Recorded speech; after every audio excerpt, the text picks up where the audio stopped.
தேவனோடு என்கிற இந்த நிகழ்ச்சியின் மூலமாக கர்த்தருடைய வசனத்தை உங்களோடு பகிர்ந்து கொள்வதில் மிகவும் மகிழ்ச்சி உள்ளவனாக இருக்கிறேன். நீதிமொழியின் புஸ்தகம் 10ஆம் அதிகாரம் 6வது வசனம். நீதிமானுடைய சிரசின் மேல் ஆசீர்வாதங்கள் தங்கும், கொடுமையோ துன்மார்க்கனுடைய வாயை அடைக்கும். இந்த 6வது வசனத்தை சிந்திக்கிற வேளையில 2 விதமான மனிதர்களை குறித்து சொல்லப்பட்டிருக்கிறது. ஒன்று நீதிமான், இன்னொன்று துன்மார்க்கன். இருவருடைய வாழ்க்கையின் வித்தியாசம். நீதிமானுடைய சிரசின் மேல் ஆசீர்வாதங்கள் தங்கும். வேத புத்தகத்திலே நீதிமான் என்று சொல்லுகிறவர்கள் யார் என்று கேட்டால், கர்த்தராகிய இயேசு கிறிஸ்துவை விசுவாசித்து ஏற்றுக்கொண்டவர்களை தேவன் நீதிமான்களாக எண்ணுகிறார் என்று சொல்லப்பட்டிருக்கிறது. அந்த நீதிமான்களாக எண்ணப்படுகிற நாம் நீதிமான்களாக நாம் வாழ வேண்டும். தேவனுடைய ஆசீர்வாதம் நீதிமான்களுடைய சிரசின் மேல் தங்கும்.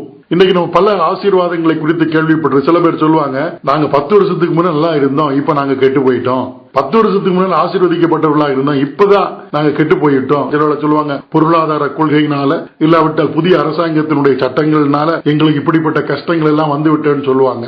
ஆனா இங்கு சொல்லப்பட்டிருக்கிறது, நீதிமான்களுடைய சிரசின் மேல் ஆசீர்வாதம் தங்கும். ஆண்டவராகிய இயேசு கிறிஸ்துவை விசுவாசித்து ஏற்றுக்கொண்டு அவருடைய வசனத்துக்கு கீழ்ப்படிந்து நடக்கக்கூடிய நீதிமான்களுடைய சிரசின் மேல் ஆசீர்வாதம் தங்கும். அது வந்துவிட்டு போவதல்ல, நிரந்தரமான ஆசீர்வாதம். அதுக்கு ஒரு வசனத்தை நான் சொல்லுகிறேன். 22வது வசனத்தை படித்து பார்த்தீங்கன்னா, கர்த்தரின் ஆசீர்வாதமே ஐஸ்வர்யத்தை கொண்டு வரும், அதனுடைய ஒரு வேதனையை கூட்டார். அப்படிப்பட்ட ஆசீர்வாதங்கள், நிரந்தரமான ஆசீர்வாதங்கள் நீதிமானுடைய தலையிலே தங்கும். அப்ப நீதிமானுக்கு எதிர்ப்பதம் என்னவென்றால் துன்மார்க்கன். அவரை குறித்து கொடுமையோ துன்மார்க்கனுடைய வாயை அடைக்கும். தவறான வழியிலே பணம் சம்பாதித்து பிறரை வஞ்சிக்கிறது, பிறரை கஷ்டப்படுத்தி கொள்ளையிடுதல். ஒரு கட்டத்தில் இந்த உலகமானது அப்படிப்பட்டவர்களை இழைக்க தெரிந்தவன், கொஞ்ச நாள் வாழ்றான், அதுக்குள்ள இவ்வளவு சம்பாதித்து விட்டானே அப்படின்னு அவனை போற்றுவார்கள், புகார. ஒரு கட்டம் வருகிறப்ப அவர்கள் வாயை திறக்க முடியாத அளவுக்கு வாய் மூட வேண்டியதாக இருக்கும். தாங்கள் செய்த அநியாயம், தாங்கள் செய்த அநீதியான காரியங்களை ஒரு காலத்திலே நாங்கள் தான் பிழைக்க தெரிந்தவர்கள்,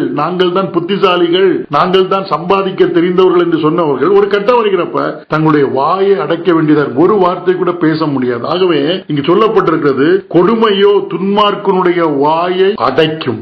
நீதிமானுடைய சிரசின் மேல் ஆசீர்வாதம் தங்கும். கொடுமை செய்து பணத்தை சம்பாதிப்பதாக இருந்தாலும், தவறான வழியில் செல்வதாக இருந்தாலும், ஒரு நாள் ஒன்றும் பேச முடியாத நிலைமைக்கு நாம் மாறிவிடுவோம். ஏனென்றால் உலகம் நாம் யார் என்பதை அறிந்து கொள்ளும். நம்மை மற்றவர்கள் தூற்ற ஆரம்பிப்பார்கள். ஒருவேளை துவக்கத்திலே எல்லாரும் புகழலாம், அதன் முடிவிலே நாம் ஒன்றும் பேச முடியாத நிலைமையில் இருப்போம். ஆகவே அந்த நீதிமானுடைய அந்த நிரந்தரமான கர்த்தருடைய ஆசீர்வாதத்தை பெற்றுக் கொள்ளும்படியாக கிறிஸ்துவிலே பெற்ற உன்னதமான நிலைமை, நீதிமான் நிலைமையிலே நான் வாழ கடமைப்பட்டிருக்கிறோம். 7வது வசனம் இப்படி சொல்லுகிறது, நீதிமானுடைய பெயர் புகழ்பெற்று விளங்கும், துன்மார்க்கருடைய பெயரோ அழிந்து போகும். நீங்க உலகத்திலே பாருங்கள், எல்லாருக்கும் பெயர் உண்டாகும். நீதிமானுக்கும் பெயர் உண்டு, துன்மார்க்கனுக்கும் பெயர் உண்டு. ஆனால் நீதிமானுடைய பெயர் புகழ்பெற்று விளங்கும். நாம் நம்முடைய பிள்ளைகளுக்கு பெயர் எடுக்கிறப்ப யாருடைய பெயரை போடுறோம்? நல்லவர்கள், சமூகத்திலே நல்ல பெயர் எடுத்தவர்களுடைய பெயரை தான் நம்ம போடுறதுக்கு நம்ம விரும்புகிறோம். துன்மார்க்கர்களும் பெயர் எடுத்து, ஆனா அந்த பெயர் எதிர்பரமாக இருக்கிறது. நீங்கள் வேதத்தை படிக்கிறப்ப ஆண்டவராகிய இயேசு கிறிஸ்துவை குறித்தும் படிக்க முடியும், அதே வேளையில யூதாஸ் காரியத்தை குறித்தும் படிக்க முடியும். 2 பேருடைய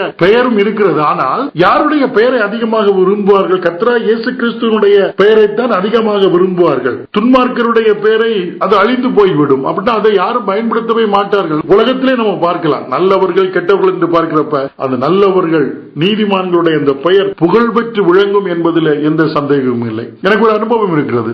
ஒருவர் தன்னுடைய பெயரை சொன்னார். அப்ப நான் கேட்டேன், அந்த பெயரை நீங்கள் எப்படி போட்டீர்கள் என்று. அப்ப அவர் சொன்னார், எங்க அப்பா தெரியாம போட்டார். ஏனென்றால் அந்த பெயருடைய அந்த நபர் மிக மோசமான ஒரு நபர். அவரை குறித்து பரிசுத்த வேதாகமத்தில் சொல்லப்பட்டிருக்கிறது. தான் நியாயத்தை புரட்டுவதற்காக லஞ்சத்தை கேட்ட ஒரு மனிதனுடைய பெயரை அவருக்கு சூட்டி இருந்தார். அது தெரியாம பைபிள்ல இருக்குன்னு அவங்க பெயரை போட்டாங்க.